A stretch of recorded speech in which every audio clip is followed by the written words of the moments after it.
Magandang araw!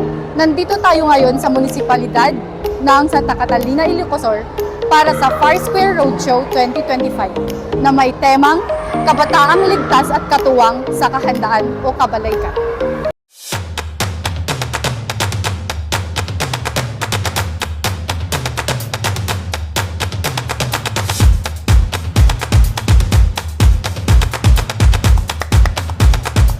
Ang BFP Ilocosur sa pamumuno ni FAR Senior Superintendent Ramel B. Borja, Provincial Fire Marshal, kasama ang lokal na pamahalaan ng Santa Catalina na pinamumunuan ni Honorable Eugene R. Rapanot, Municipal Mayor sa pamamagitan ng Municipal Disaster Risk Reduction and Management Office ay matagumpay na nagsagawa ng Kabalikat Far Square Roadshow 2025 noong ika-20 ng Nobyembre 2025 sa Santa Catalina Auditorium, Barangay Poblacion, Santa Catalina, Ilocosur bilang bahagi ng selebrasyon ng Pista ng Bayan. Pinagsama-sama ng inisyatibong ito ang iba't ibang ahensya tulad ng Philippine National Police, Rural Health Unit, Philippine Coast Guard, Philippine Army at MDRRMO Santa Catalina na nagpakita ng mga presentasyon tungkol sa kanilang kagamitan at kakayahan sa pagtugon sa emergency.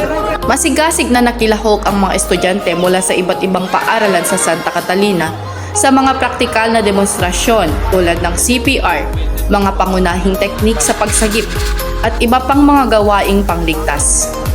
Pinangunahan ng BFP Santa Catalina ni Fire Inspector Rubin R. Rafanan, Municipal Fire Marshal, kasama ang Special Rescue Force at mga tauhan mula sa iba't ibang fire stations ang pagpapakita ng tamang paraan ng pagsugpo ng apoy, rappelling,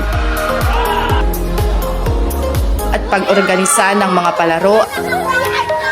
Pinasaya ng Fire Axe Band Ilocosur sa kanilang masiglang tugtugan.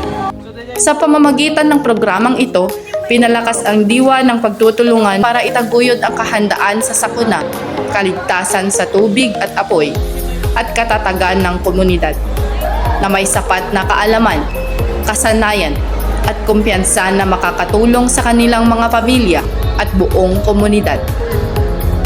Good day po sa ating lahat. For the Bureau of Fire Protection Ilocosur, thank you very much for this opportunity, a coordination initiative activity of LGU Santa Catalina and BFP Ilocosur for this very successful event. Ang ganda po nitong activity na ito for the youth of Santa Catalina to capacitate our youth leaders for disaster preparedness, fire prevention and emergency response. So thank you very much BFP Ilocosur in behalf of LGU Santa Catalina headed by Mayor Eugene Rapanot. Thank you very much for your unending support. At yan po ang mga nakalap naming balita para sa BFP TV Ilocos Region 1, Ilocosur.